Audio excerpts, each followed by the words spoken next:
Please welcome to the program debut, sophomore, San Antonio, Texas. Fiona Crawley joins us this morning from Chapel Hill. Fiona, good morning. Welcome to Packer and Durham. Good morning. Thank you so much for having me. Oh, no question. All right, now I have one logistic question. Okay. North Carolina, we talked to Bubba Cunningham yesterday on the show. North Carolina captured the ITA National Team Indoor Championships.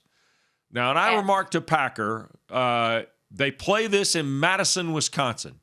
And his retort was, of course they do, because they're indoors. Just out of curiosity, how cold was Madison, Wisconsin last weekend?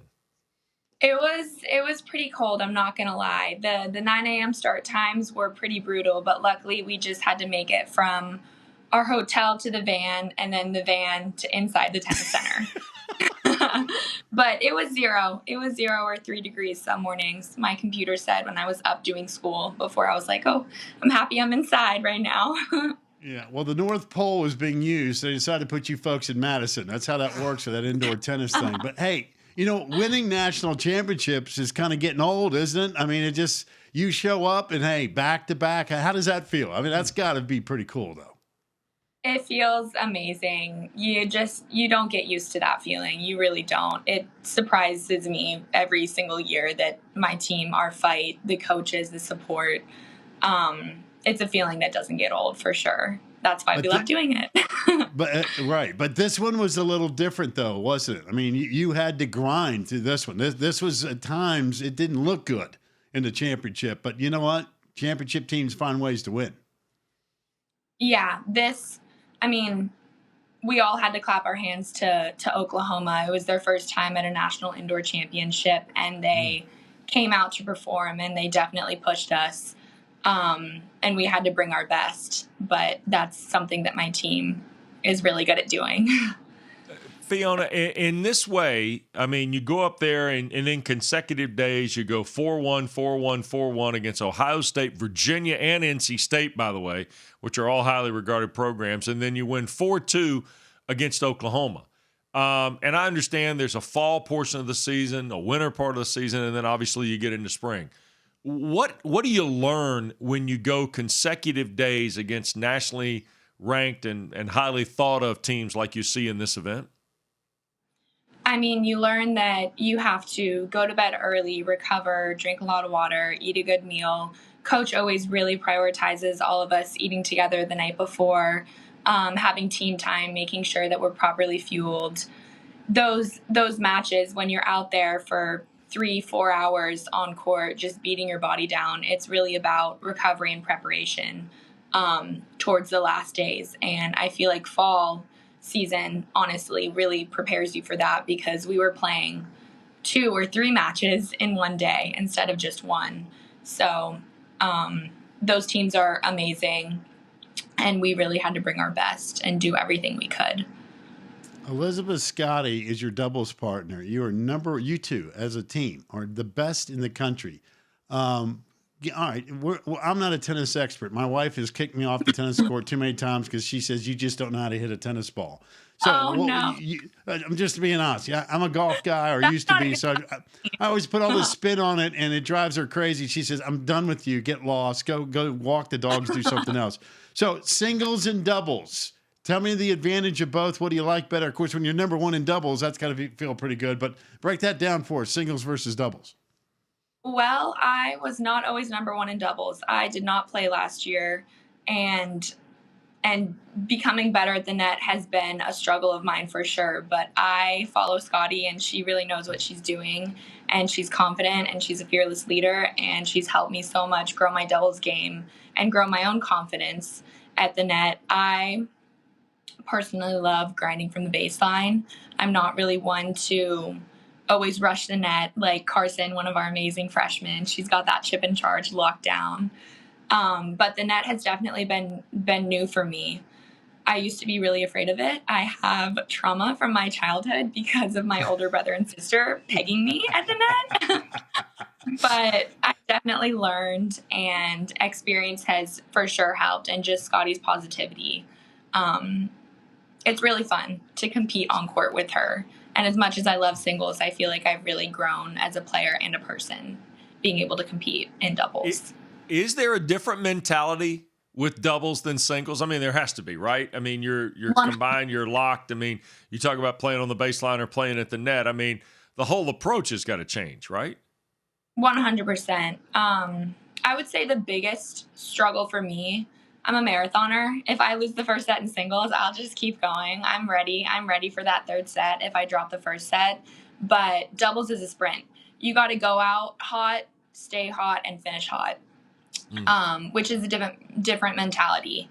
So we have to go out and just be super aggressive, big serves, big first balls, and sometimes it's scary to cross, and these girls are really strong, really in your face sometimes. But you got to push back. You got to stay strong as well. I want to go back just because I like to hear stories. So I'm going to give you a chance to give a shout out to your family that gave you all this trauma at the net. I want you to explain that to the listening audience of what was going on there, where family members were causing all this pain and anguish. Okay, so I have an older brother, Liam, the oldest, and then an older sister as well, Selene, who both played collegiate tennis. And when we were little, being the youngest, I kind of always just followed them. That's how I started tennis.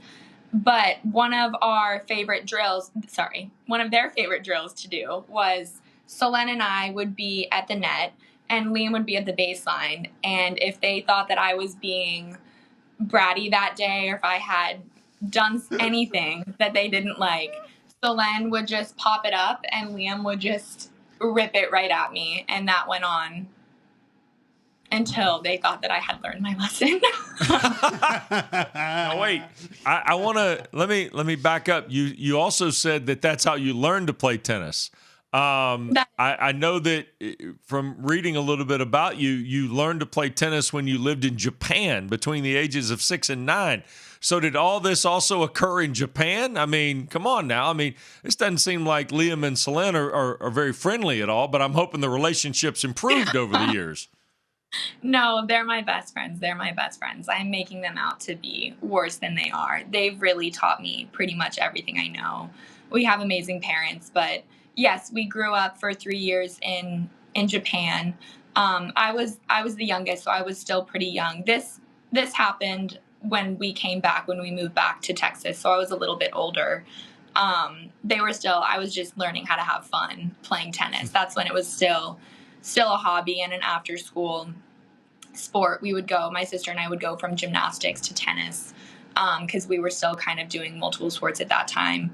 But yeah, they definitely taught me how to play. And my brother will still send me pictures of me when I was little. And he'll be like, this is still like 6-year-old me on the tennis court when the tennis racket's almost as big as me. And he's like, this is still what I see when I watch you play. That's awesome. I love it. All right, I got 2 quick questions for you.